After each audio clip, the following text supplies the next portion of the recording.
Hello, welcome, beautiful friends. Welcome to another interview. Today we have beautiful Charis Melina Brown with us. Thank you for being here, Charis.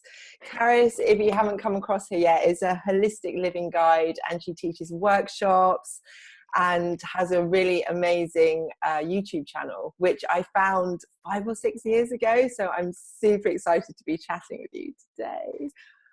Welcome. Yay. Thank you. Thank you so much. It's so funny what the internet does for us, because so many of us would never have met each other if it wasn't for the internet, for all its good and bad and duality, like everything exists there. But it's a lovely thing. So I'm really grateful for it. Yeah, totally. And I got to do I did your goddess course 1 year as well. So interweaving with lots of different people it's so magical on the internet, isn't it? And talking of magic, that's totally what I want to dive into with you today, because for me, you're somebody who really lives in a magical realm. You've transitioned your life into living in a really magical way. I didn't really have any other choice, Mm-hmm. That's how it is with different types of soul calls. Sometimes it's something that can easily weave into what you're doing, and sometimes somebody takes a great big leap of faith. And so my path has been kind of sometimes one, sometimes the other. Sometimes I can just gently add something in or subtly, and sometimes I have to go, nope, I can't walk that ordinary path. I have to go over here and do this really weird thing, and people look at me funny, but I can't do the other thing. I'll wither. So I really think, just like we were talking about a little bit before the call, I really think that magic, what we call magic, which I believe is deliberately, consistently interacting with the energetic world to impact the physical world. No. So it can be just yours, or you could do larger work.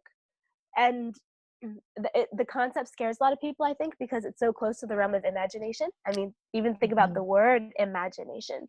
Magic is kind of in there. And so they're very related, and especially while you're learning to use your intuition and see into other realms, like the fairy realm and like other dimensions. It's hard to tell whether or not you're imagining things or whether or not you're seeing something that's actually there. So the thing that really helps is fact checking, making a note, going back later, because you're not going to be accurate 100% of the time. But as the days, months, weeks, years pass, you'll be able to start noticing the feeling that's, oh, that was an accurate hit. I know, because whenever I get that specific feeling, it's always right. Yeah. You actually have the facts to back it up. And so that's kind of what's happened to me. I didn't just one day decide. I've kind of step by step now, however many years down the line, I pretty much live in another world superimposed in this world. And sometimes I kind of peek through and then I go back into where I usually am. Yeah, beautiful. So would you be up for sharing with us a little bit of maybe your journey into connecting with spirit in other realms, like in nature? Or maybe we should give people a heads up that you're quite poorly as well, or you're yes, I'm sorry, releasing. I'm sick. yes, I'm clearing. I've got a whole sinus throat. It's funny because for how crazy I sound and how I might be coughing and blowing my nose, I actually feel okay. And I think You that's sound how great. I mean, I'm happy and I feel I have energy and stuff. It's just there's this energetic gunk that's just coming on me right now. It's always a good sign. Sure, I would love to. I know I can tell you the story of when I first met fairies as an adult. So when I was little, a lot of kids play with fairies all the time, whether or not that's what they think it is. That's what I would say it is, just judging by what the fairy realm seems like. And for instance, when you see a child playing and just kind of talking in a low voice and kind of setting up a little setting, like a little house or a little, like, moving around little things, usually there are fairies talking to them and they're interacting and just hanging out and playing, because fairy consciousness, and at least the little ones, and child consciousness, they have a similar language. That's why children can see fairies so easily, and they kind of are fairies, and it's kind of one of the stages of development in human bodies too. So the first time I met them that I was aware of was in Virginia, and I traveled there. I lived in this town in the mountains in Shenandoah and the Blue Ridge Mountains for a year, and I was a Waldorf teacher, which varies all over the place. And in that county, it looked like a fairy tale book. The hills were these rolling green hills, the skies were bright blue, and all these fluffy white clouds. And when you crossed the boundary to go into the county, your cell phone didn't work anymore. Wow. And it was because, they were leaving the land natural and didn't want to put up towers. And so that's the 3D reason, so there's an explanation. In order for magic to work, it doesn't have to defy logic. It can go right on together. And also, there are fairies. So I lived in this little house that used to be a hunting cottage, and behind it there was an old apple orchard. And a friend of mine came over, and one day, I forget how fairies came up, the subject of fairies came up, but we started talking about them. And she's one of the people in my life who I think is probably mostly fairy. Some people are just extremely fairy, and I can think of quite a few, especially as time goes on, maybe more and more. But she was one of the first ones I knew. And conversations with her was how I realized that thing about children and then playing with fairies, because she was remembering that, and she was remembering how she had ancient memories of sleeping under what seemed to her to be a really big flower. That she was sleeping and she could see the flower way up there, and we're like, wait a minute, and did the math. We're like, oh, you must have been really Wow.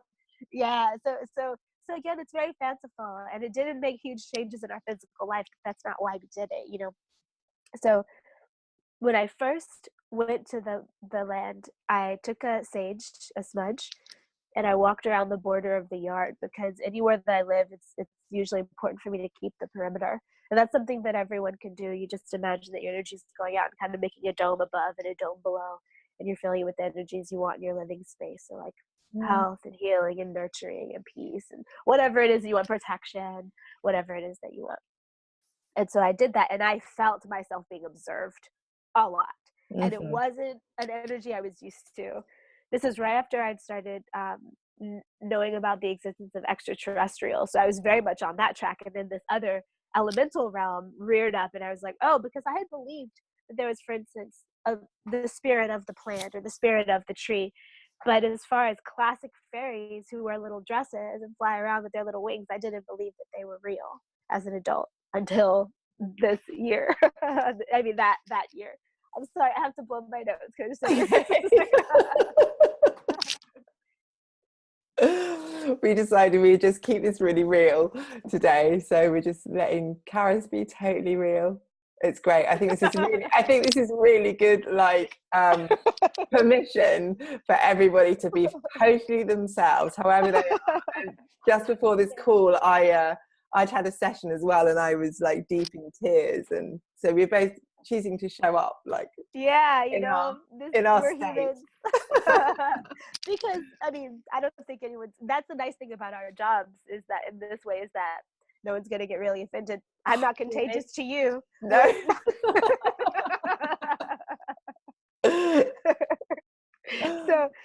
So I felt myself being observed, and I smudged around the land. I didn't know what it was, but I definitely noted it. And then later, my friend came over, and we went back to the apple orchard that they were talking about fairies. And I think we also saw a bunch of multi-dimensional things that day. That's the nice thing about the farther you go outside of Wi-Fi and out of radio, it's almost like the radio waves hold the structure of 3D very strong. So the more you can get away from them, the other dimensions of the world can start becoming more real to your consciousness. It's like it creates static in this kind of way. I think everything is actually always everywhere. It's not like it can't exist where it is. It's just that we can't really hear it as easily. Yeah. So everything was very bright in that way in this place. So we went back to the apple orchard. We're walking around, exploring, very excited. And we started looking in the apple trees, and each one was different. These are about a century-old apple trees, very old. And the apple orchard was even kind of defunct. Like, no one got apples from that orchard anymore. And the apples were very small, because apple trees do have a life cycle of about 100 years. So they were not extremely big, but they were very old. You could tell, and gnarled. And it's very sacred place, a little scary, in fact. There was a perfectly round pond there that just was like someone took an ice cream scooper and scooped something out of the center of the earth. That you're like, that's a portal. I don't know what it's from or what it's to, but there's something strange about that. Okay, I don't know how to deal with this. Moving on, okay. And so we're looking at all of the little trees, and we started seeing little rooms and little habitats, kind of, for beings that must have been about this big. For instance, in one it was where an old knothole had been and it had fallen out, and so it's like a little indention in the tree, and then there was what looked like a little chair. It was the way that the tree was naturally caught, just naturally placed, but it looked like a little chair that a person this big would have sat in, and they would have been able to see over the whole entrance of the orchard. As a guard station who went in a little more, there was one that was like a little room, and it had almost something about the way this knothole decomposed in the tree, but it was like a carpeted floor, like a little, it was like little tree gravel or something on the floor. Then we found another one that was filled with water. That was like a little tub, and on the edge there was a patch of moss that was just the perfect size as like a little towel or a little drying mat for a person about this big, right? And so we're seeing this right with our eyes, and there's someone else there that can corroborate it. And so that was a really magical day, because that was definitely something that I never really hoped to experience. I didn't even think about experiencing it. It was just outside of the realm of my experience. So after I found those beings there, or the evidence of them, there were none there that I knew of, because then I'm like, well, how physical is this going to be? Am I going to see them with my physical eyes? Are they going to like fly over here wearing yellow? Like, I don't know what's about to happen. But no, I didn't see them with my physical eyes. However, I did start meditating. Well, I usually meditate every day. And I started in my meditations asking to meet some of the fairies on the land. And this little woman would come to me in meditation, and she was small, and she would wear like a brown cloak.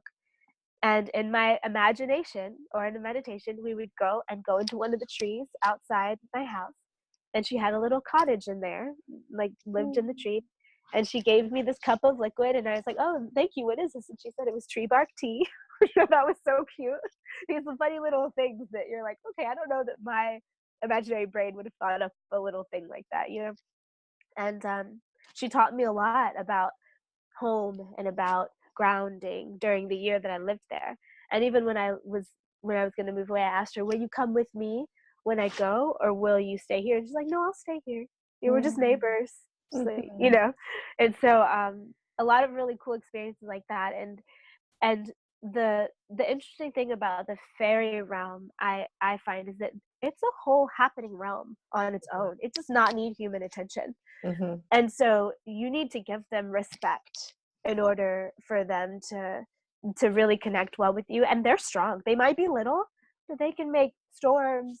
And having a good relationship with the elementals around your home make the difference in what happens with nature for your relationship with the world. And so I always definitely recommend people to try to connect with the elementals, to take a little gift out and leave it by it somewhere that feels fairyish to them, like a big gnarled tree, or somewhere that just feels sacred in that way that your heart's kind of fluttery and you're like, oh, there's something else here, something that feels like that. Just leave a little crystal or even a little piece of chocolate. I know that some people are like, no, the animals, but if you leave a little tiny circle of chocolate, then it's fine. And something lovely or yummy, because it's the energy that they take. One time when I was just learning this, I was learning how to leave food offerings out. And so one night I was drinking red wine, and I put a little of the wine in it might have even been a rose petal or shell or something. I want to say it was a rose petal, and I left it outside, whatever little container it was in. I came out the next day, and it was perfectly gone, and it hadn't been knocked over, and it hadn't like evaporated in the normal way. And so little things like that, which will happen. And it's like, the more you believe, the more you say, okay, I'm just gonna, maybe if you're real, prove it, and then sit back and then let them prove it. And they will. I mean, if you are, it's like any relations between any kind of people. Totally, I love that. And what you say as well about the imagination is you need to trust in your imagination as a tool, as a gateway into these realms, because we see through those eyes. That's how I've seen these realms, is through my imagination. Yes, I'm pretty sure there are fairies living in your little tree. Right? Oh yeah, there are. I'm like, oh yeah, it's like a little apartment complex. I think that's very true, in fact. So that also goes for people living in cities. Well, it's important to have plants. Yeah, so I'm in a town, and my place is full of fairy energy, so you can. And what you were saying as well about leaving the offerings as well, I think I was inspired by you years ago to start leaving. I think you did a video on tea or something, and so I started leaving like certain foods. And for me, I think they make me make raw chocolate sometimes so that I leave them some.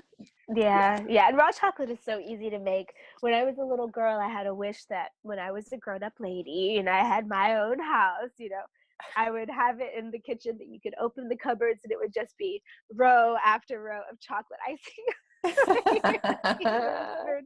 And it's funny because I didn't know anything about health or anything back then, but now you can make raw chocolate, which tastes like chocolate icing. So it worked. Didn't happen the way that I thought, but I have little cacao powder in the cabinet right now. And yeah, I got a little crazy about it for a little while, which I think is part of the journey. I know that the people around me sometimes are kind of like, when I would do the stuff, but I would get so meticulous. I, of course, found a friend of mine who was totally fairy, and she had a little porcelain tea set that she lent me. And I would, even if we were having pizza, I would cut out a perfect little triangle of pizza with a tiny little edge of crust and make sure all the ingredients are on it so they get all the tastes and all the energies. And yeah, but I'll tell you this, even though, I mean, if I look back at that life, I'm like, was I benefited by that? Was I not benefited by that? What was the proof? There was enough proof so that I believed it. And honestly, just that type of magical thinking in its own was so lovely and such a treat to experience that you really can't lose by doing stuff like that, by adding a little bit of whimsy. Totally. And I think it does, I get this sense as we're talking that it's kind of not an initiation. I don't know if that's quite the right word, but it shows these realms that you believe, that you're aware of them. And I think that starts to begin to help you to transition into that more magical realm as well. Like when you start doing physical things, then you are shifting your vibration into saying, yes, I know there's more here, and this isn't just fantasy, this is like real, there's something real going on here. I had a conversation once with a great horned owl, and to this day I'm not sure if it was all completely my imagination, because I kept going back and forth like, and that's not there. I'm like, no, that is a great horned owl staring at me. This is like 30 minutes long.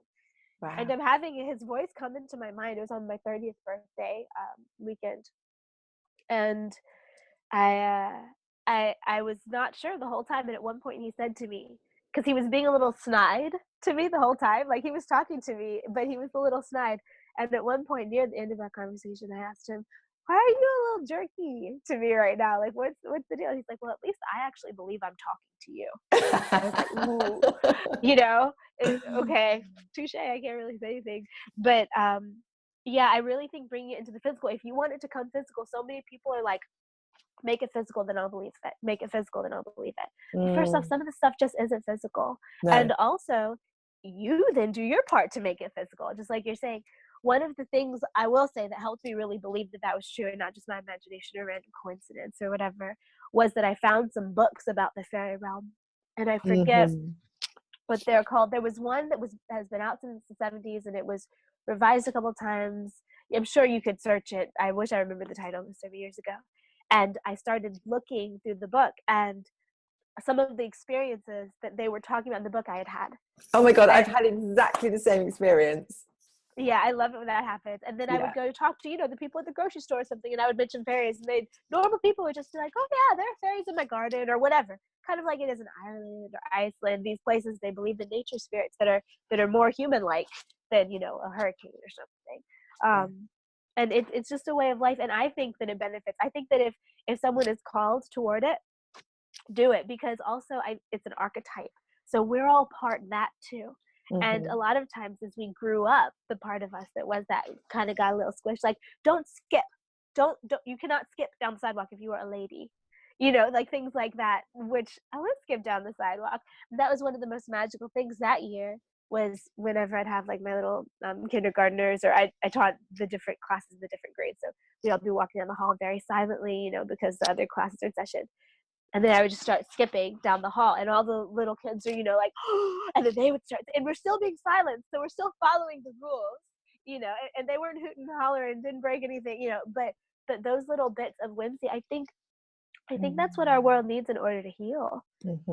I agree. I really agree, and I really feel that's part of what this series of interviews is wanting to bring through, is that little joy, that bit of joy and the imagination and the the childlike quality that can come with these beings. I mean, like you said, like there's all sorts of elemental beings. Oh, for sure. There's the full spectrum. Tiny little flower fairies, like we're kind of talking about here, to I think I talked in the last interview, like the giants, the giants that are causing that create hurricanes and earthquakes and, yes. Yes. So, and the ones that live in the mountains. I had the Titans. Had a whole experience with studying one time, just one of those midnight research binges where you just cannot stop absorbing. I was looking up Tartarus and the Titans, and how in Greek mythology and these other mythologies, they took these huge beings, nature beings, and tied them down deep in the earth. And then fast forward like a year or something, I found myself on a hiking and camping trip in the Teton Mountains. And I'd forgotten about that. But what I found was, as I was walking, across all day, walked for 4 days or something, my spirit was leaving my body, and I was going down deep into the earth, and like telling these beings that their sentences were up, that they could go. I know, and it's so funny because we just observe this stuff, because when it's happening, I mean, you might have some kind of will about what goes on, but mostly you're just watching it. And so being multi-dimensional, the other dimensions aren't all dependent on this one. You can pop in and out, and something might be going on over there that has its whole story, and here we have our whole story. So navigating it is the grace to learn. But definitely I was seeing sky maidens, and the Titans were all masculine in my visions, and I was like connecting them to each other. And then I would have a dream where I found I was walking the path, and there was this very tall man and very tall woman jogging on the path. They didn't have any supplies, and they just looked at me with these knowing eyes, like, hello, and then we're just gone, and that was it, but it was days of these visions. So there's sometimes great big ones. You can often see in trees. You look in great big trees, they'll look like a face or like a whole body. Or one of the easy ways to see elementals is to look like what stuff looks like out of the corner of your eye. If you think you see something in nature, especially in nature, but it can be anywhere, and you look and it's just a bush or a tree, and you thought it was a person or a creature or whatever, or there's nothing at all, there's something there. And it cloaked itself, because that's what the fairy realm mastered. When we mastered technology, they mastered the art of glamour, which is making themselves look like something else. And that's how they defend themselves, and that's how they have their boundaries. So the best tip that I have, the thing that I usually do, is when I see, because usually when you'll see something, it'll be doing something. It'll be doing some kind of position. It's not usually someone just standing there still. But sometimes it is. What I'll usually do is do what it's doing. So say I see something like the being I just met that I was telling you about, that I'm still learning how to interact with this being. When I first saw it, it seemed to be staying there with its arms out. And so I did that with my arms out, because it's, like, hello, you don't know each other's language. So the first thing you do is say, I see you, I respect you, I want to talk to you, I think you're cool, whatever. And also, especially if it's something a little more challenging, like if it's something that feels maybe a little shadowy, a little intimidating, what my protocol these days is just to open my heart, just to be like, this is who I am, this is what I want, this is how I'm powerful, this is how I'm weak, like these are my intentions for being here, through and through transparency, and you can see me, and you can decide if you want to come co-create something or not. I'm not willing to give you any of my life force, I don't want any of yours, I'm not willing to like make any deals or contracts, but I'll co-create something cool with you if you want. And sometimes there's a match, and sometimes it's just like, okay, have a nice day, But usually if you see something in the first place, it's because it wants to connect with you. Oh, that's so beautiful. I love the way you describe that. That's really cool. So do you fancy sharing a little bit more about this being that you've just met? Sure. Well, I was driving down the road here in Greenville, and there's this one, so a track that I take most days goes between my house and the gym that I use. So it's this road that I always drive on, and it's kind of an industrial part of town with car dealerships and various stores people go to and stuff like that, fast food places and gas stations and stuff. But in this one spot, it's like a little gully underneath the roads, and it's kind of a swampy marshland. and it's never been developed, and that's one of the ways you can spot a portal in the city, by the way, is if you're in a city and there's either it's by a natural trust for something, or because a lot of times when there's vortex energy or portal energy building stuff in the human, like it just doesn't happen. So probably if you looked on the record of that plot of land, a bunch of times people have tried to build something, or maybe there was something there and it burned, like what happens at hot springs a lot. I've asked fairies at hot springs, but I'm like, why do you guys always burn out? What happens? They're like, we don't do it. This is not meant to be built on. It just doesn't stay. Like it just burns up if you try to build here. So they're not responsible for like. I mean, well, I'm sure sometimes, like anybody, there are probably nice ones and not nice ones. Yeah. But generally, no. I mean, I don't just think so out of alignment that it just doesn't happen. Is that your sense? Well, the universe, it's like trying to build on shaky sand. And it's not direct, like trying to build on shaky sand, but it's energetic. So it's this permit would fall through, or this thing would happen, or this person would be taken to court and then it'd be tied up for years. And so it's a different avenue, but it's the same end result. So there's this one Marchi spot that I drive across the road because I've always felt it really strongly there, just the energy of the land. And since I decided to come here, I've been connecting with the land here and be like, okay, so who's here? What are the elementals like here? If I'm going to come spend a lot of my time here, I should connect with you and make a friendship with you and learn how to help each other.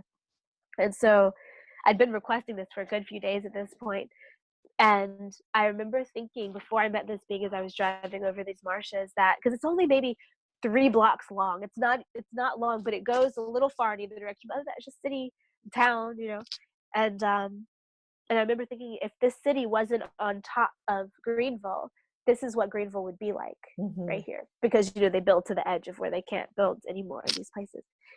So, okay, I'm aware. And then one day I'm coming around that curve, and out of the corner of my eye, on the other side of the road, I see this person standing there with their arms out like this, really just like, hello, like one arm kind of lower than the other. And it looked like out of the corner of my eye, they were covered with like hair or fur or something long, like Cousin It kind of feel, but it was dark colored. Because what it actually was in the 3D realm, I realized I'm driving by, I'm like, what the heck is that? It's a tree with a vine on it, but it's winter, so there aren't leaves on the vine. So that's what it actually is. However, from that angle, at that moment, it 100% looked like a being to me. And excuse me, hang on one second.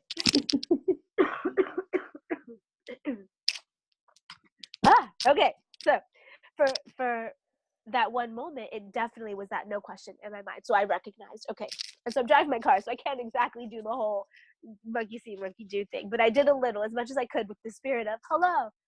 And then in my imagination came what looked like a swamp monster, like a swamp being, which I didn't remember ever having seen before, and it didn't look scary. I mean, it looked strange. I hadn't thought about them before, but it looked like it was just covered with moss, and but healthy for its way. The swamp has a different kind of ecosystem than other places, and so the beings that live there would be mucky, and they would have moss growing in them, and they would, and be muddy and squelchy, and that's what they would take pride in, because that's what they are.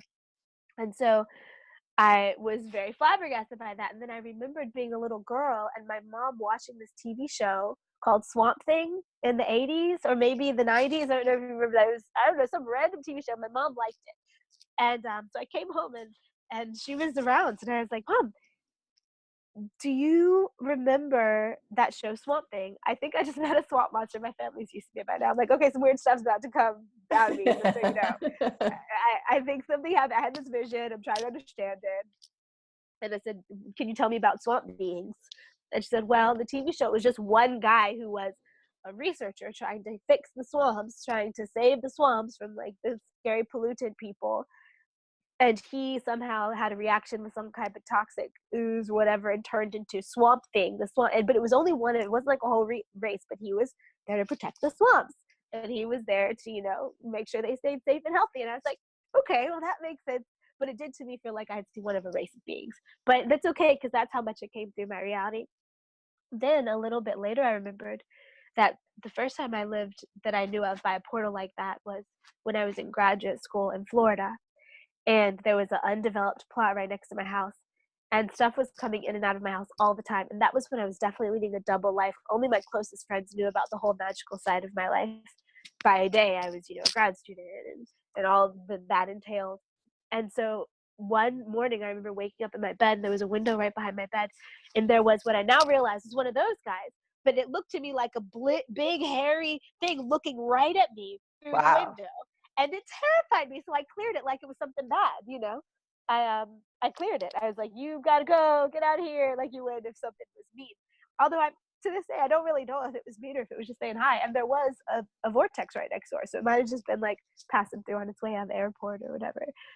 So I realized I did have a little bit of experience with them, but lately I've been thinking about them and trying to connect with them. And one of the things, like I said, I like to do is give gifts. So when your kitty is really sweet, mine's right on the other side of the camera, laughing. Yeah, I like to give gifts, and a gift that's always pretty much universally accepted is flowers. So even in the astral realm, I like to imagine, I'm like, okay, how do I talk to you guys? And so I imagine myself like putting on clothing made of like trailing like swampy flowers and just like giving like seeds out to heal and that kind of stuff, because that's the best I can imagine at the moment. But I'm sure as time goes on, I'll learn more about them and I'll understand what they need from me and why they said hi versus any other being that could have said hi. Did you get any kind of energy, like a sense of their energy, or like, Yeah, what well, did they feel that like? hello was lovely. It was like a Mm, hello. It was like with the hands out, like just like hello, like it's good to see you. Just that kind of really friendly, sweet. mm, Um, yeah, it seemed pretty simple. Like I mean, how would your life be if you lived in a swamp? They don't really ever change. Swamps are kind of always the same. They hold the temperature pretty well. They hold and also something about decomposition is, I think, something that people don't allow ourselves to access the magic of much because we're so afraid of mhm, death and we're so afraid of dying, and then decomposition is the thing that comes after death. So you got to get through mhm, death to get to decomposition. mhm. But if things can never decompose, they can never be digested, they can never nourish you because our Yeah, body decomposes our food. So it's just figuring. So right now what I'm learning is the beauty in that process, I think. And I oh, think as the months pass, I'll probably distill pieces out that I'll then weave into my spiritual practice or my multidimensional practice or whatever. yeah. That's kind of, I felt like I wanted to ask that earlier. Like, I think when you were talking about that first being, the cloaked one that came to you, and you said you were sort of with her for about a year, and this sort of, just try and feel into what the right question is. Like, how for you does having contact with this realm like enhance your life? I mean, I Well, guess it's going to be, at first it's kind of one of those things that it's just part of who I am. yeah, So dancers got to dance, like if that's just what you are. But I was actually thinking just the other day how lucky and grateful I've been to not have, for instance, been born in a family that would think they needed to commit me, yeah, especially, right? Or, I mean, but my family has had enough odd things happen to them. Mystics run in my family every so often. So they were already okay with it. And also, as I made these steps, I did make sure I grounded myself in various ways. So I was never, running down the street with fairy wings on screaming, I'm going to fly away. You know what I mean? So that, yeah. because the thing is to stay balanced in this realm. Mhm. Um, but I think that every time I get a new ambassador card, which is how I think about it. And some beings are lovely, like the flower beings, and some beings were scary, like the vampires, and but I always learn, and I always get new tricks, and I always since we co-create, since I don't just receive and just give, um, since we're co-creating, I always learn new methods of healing, and I Mm, always learn new methods of creation and of like empowerment shining. For instance, the vampire realm taught me like unapologetic fierceness. I just to be like, I can be fierce and I don't care if you don't like it, and because that in itself is not good or bad, it's something they're really good at. Some stuff they do that I would label as bad, I don't do because I don't want the karma of it. So without trying not to judge as much as possible.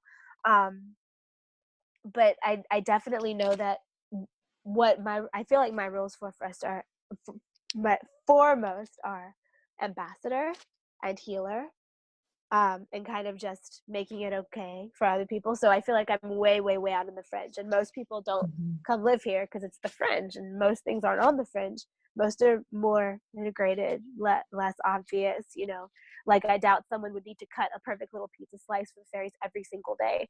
They could, maybe once a week when they have their family dinner, just take like a couple of berries and a little dollop of cream or something and put it outside by the tree once in a while, and it would be enough, stuff like that.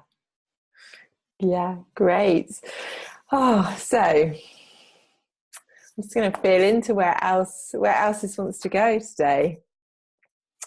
I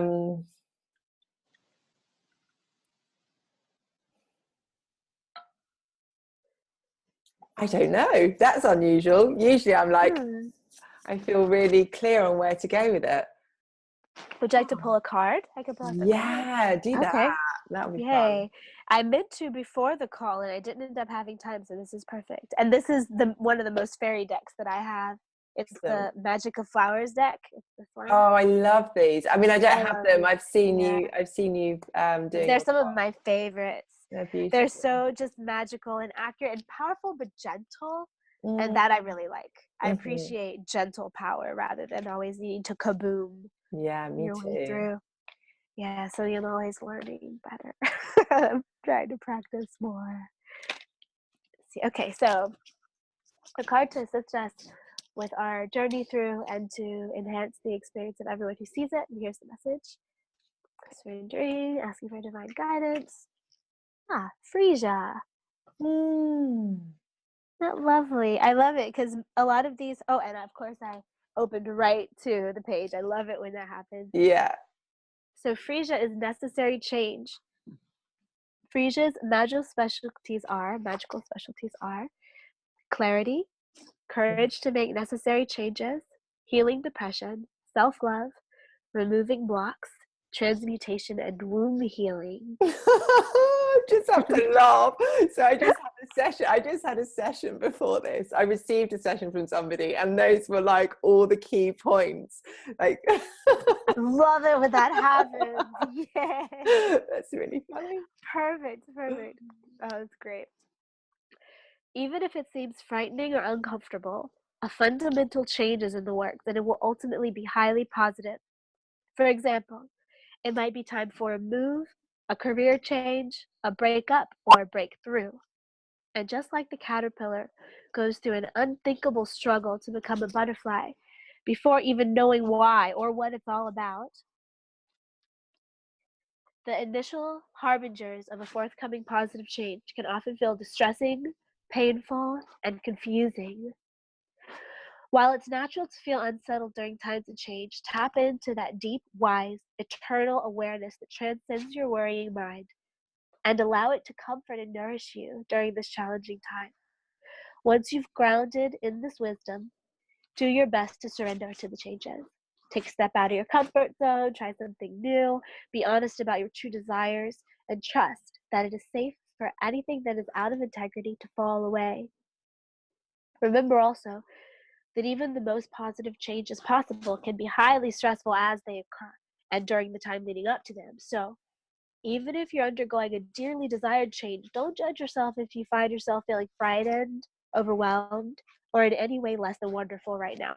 It's a natural part of the process and a natural part of being on planet Earth. Just do your best to embrace and allow it all, even the stress. Breathe through the challenges. I love these. Breathe through the challenges, break through the inertia, and let the euphoric feelings carry you through. Imagine how scary it must be the first time a butterfly gloriously launches herself into the breeze. Okay, these are some specific messages that might work. Okay. The challenges you're experiencing are precursors to a highly positive and necessary change. Step out of your comfort zone. Try something new. Your current situation has been specifically chosen by your soul as a way to grow and evolve in the most beautiful and liberating of ways. Breathe into your feelings, pleasant, not so pleasant, and everywhere in between, and allow them all to flow and be what they are without judging or suppressing them. This will help you move through your current changes with harmony and grace. Be assured that your unsettling feelings will not last forever and are simply a part of your current positive transition.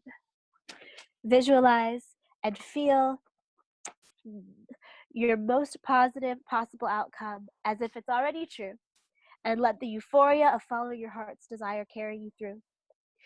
Believe in your ability to thrive. Know that you deserve to experience success and are empowered to experience positive change. Let your imagination soar as you visualize and manifest your beautiful new reality. And finally, you can spend time with Frisia. Inhale the scent, bring Frisia into your garden, or take the homeopathic flower essence remedy. Cool. Now, one sec, I can blow my nose.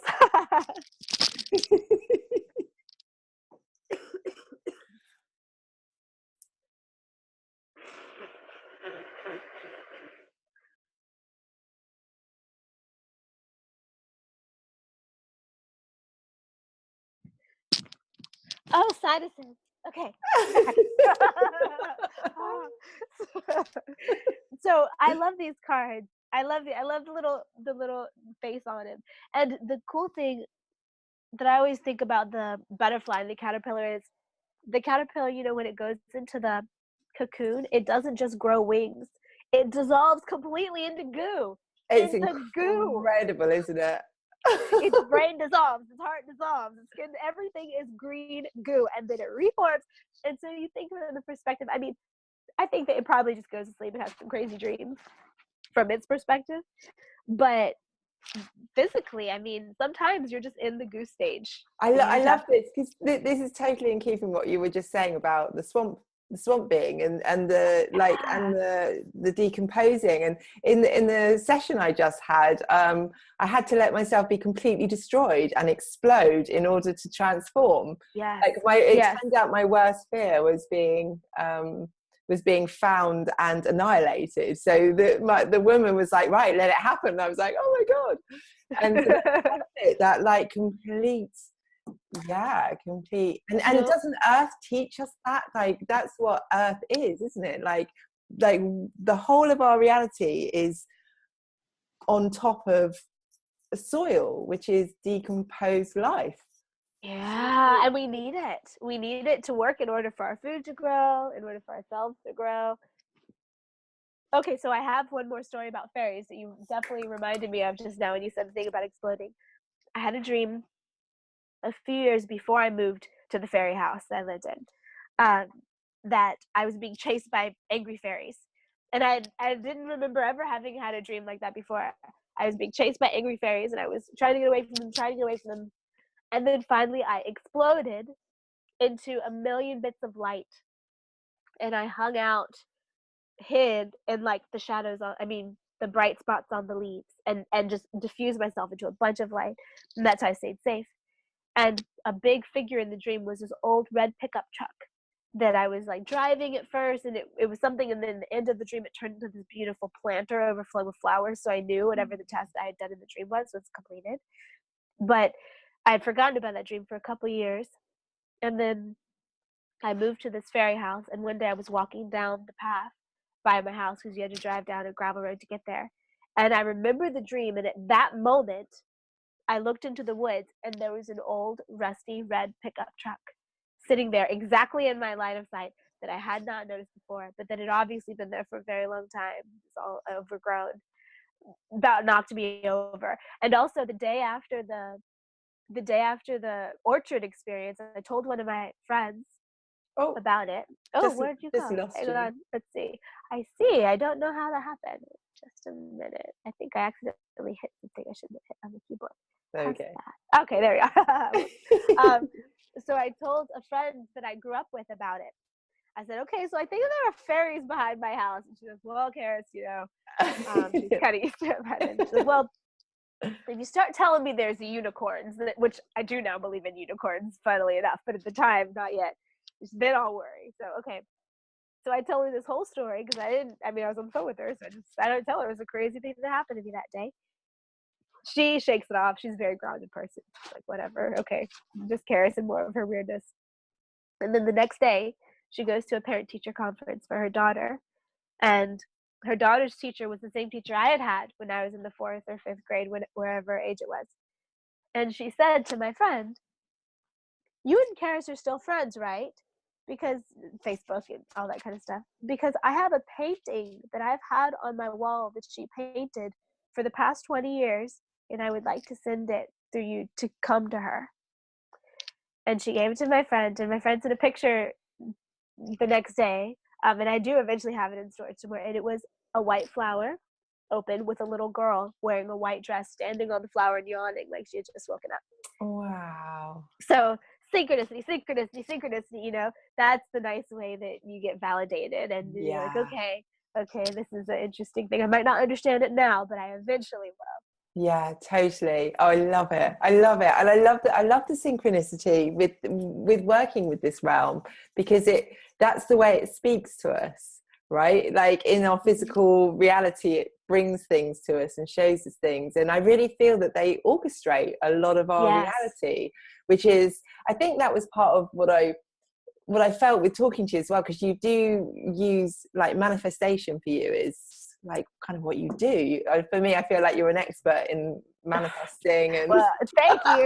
There's so far there I can go, so much farther I can go. But that's the way they do it. Things, all the other realms, and I also think that human, because that's what magic is, you know. You do a ritual, you set an intention, and then stuff just happens to make it happen. It doesn't. I mean, I have some friends who are working on things like physical manifestation, like saying, I want French fries, and French fries appearing.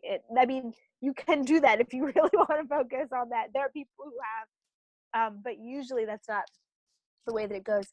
And I really think that humans, as we suspend our disbelief in ways that we are shown that we can trust, I think that we'll be able to drive that much easier too, because I think we're supposed to.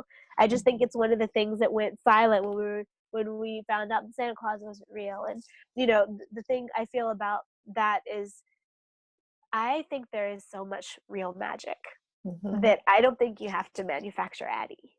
So, and what that does is it tells a child that magic isn't real. And so then they stop seeing what's real because like, oh, it was all just pretending. Wow, I've never thought of it like that. Like I was never quite that comfortable with the idea of carrying on the lies with Father Chris and stuff, but I've never thought about it as a way of it would actually stop you from believing the rest of it. Well, the funny thing is I was raised in Jehovah's Witness religion that doesn't celebrate Christmas, so I never believed in it. And I've asked people, do you remember when you found out? And some people it was a big trauma for. Usually the more magical people I know, it's a big trauma that goes all the way through, because you're like, my parents were lying to me and everything, you know.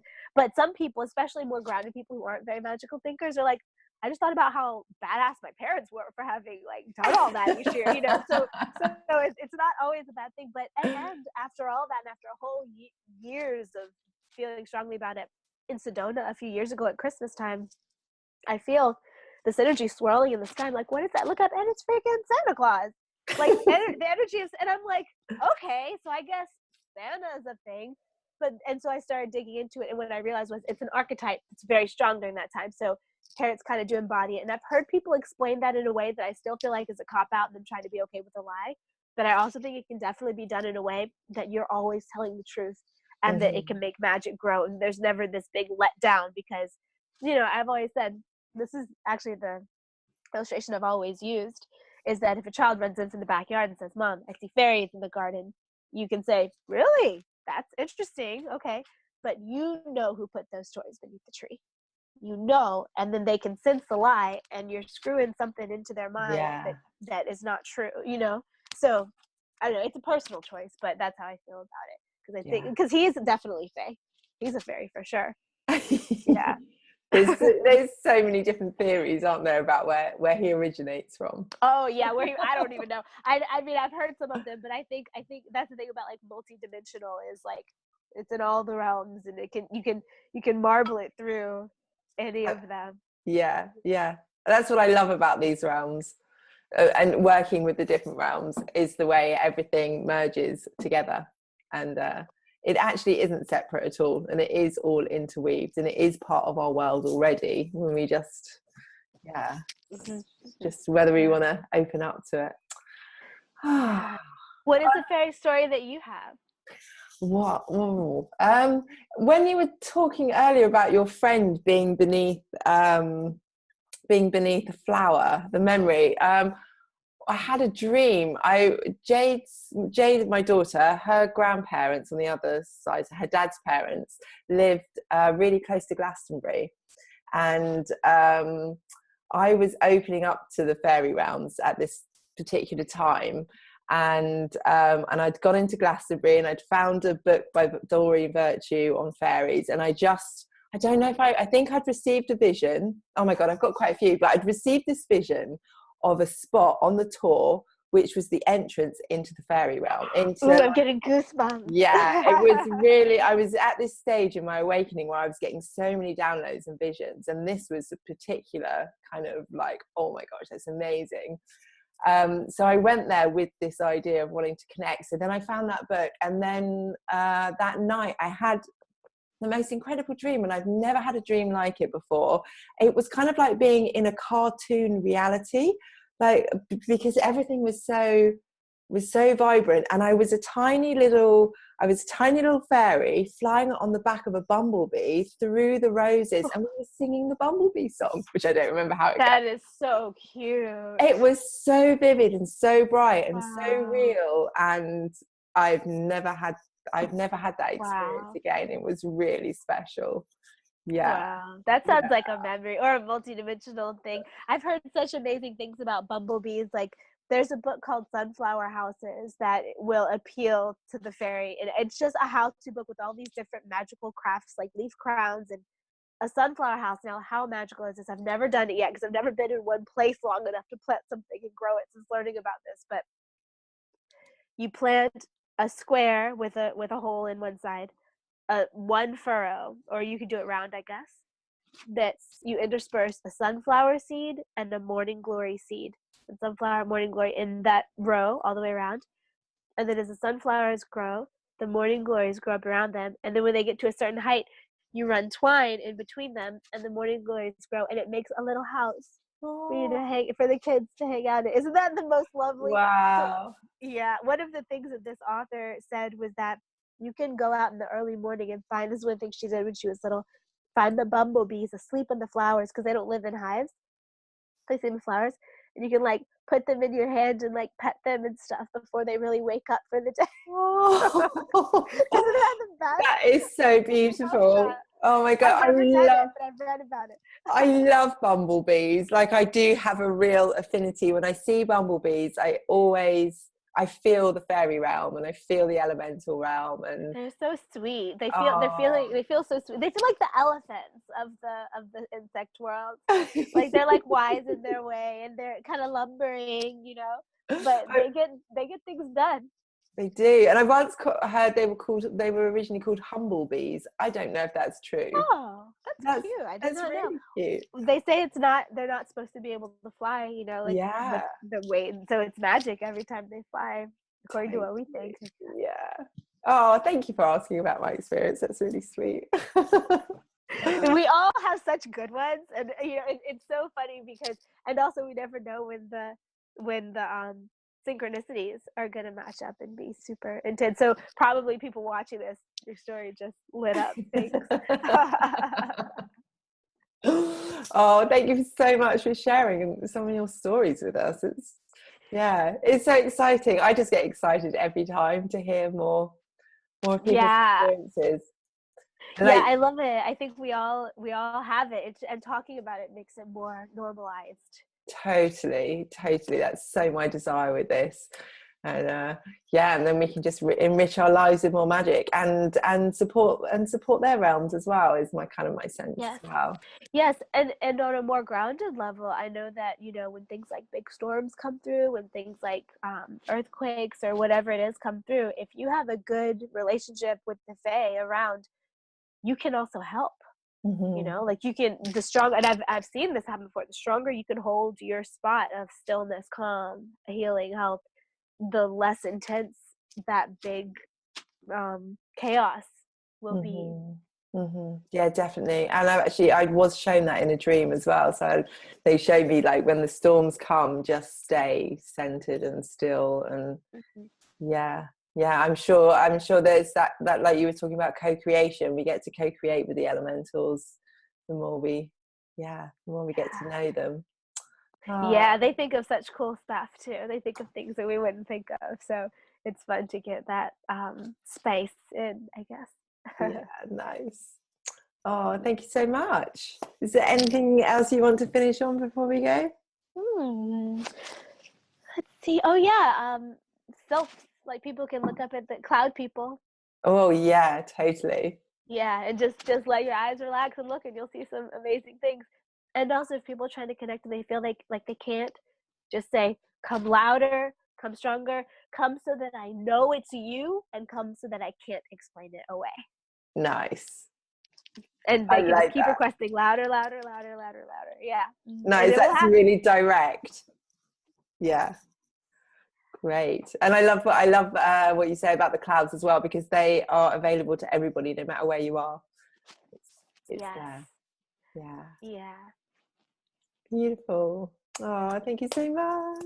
Thank you for having me. This is so lovely. Oh, and so to anybody who hasn't found Charis before, do go and check out her YouTube channel and her website. I'll leave links below, because you offer lots of online courses, and your YouTube channel is so full of just so much yumminess over the As years. time goes by, yeah, it just kind of accumulates. I think I have hundreds now of videos, Wow. basically with spiritual instruction on anything, for free, on whatever, pretty much whatever you want to learn. And then the courses that I teach are more in-depth, like pathways to take you through a certain type of expansion. But if you can learn just lots and lots I've talked about, I even forget sometimes. Then someone will tell me they watched something I recorded back in 2013 or something. I'm like, oh, great. Just from some meditation one day. Yeah. Nice. Thank you so much. I think I'm about to sneeze, so we should Yeah. Okay. All right. So much love to you, and thank you for watching. And if you've enjoyed this video, please go and check out some other interviews as well. And I'll see you again soon. So much love. Thank you, Charis. Thank you. Bye.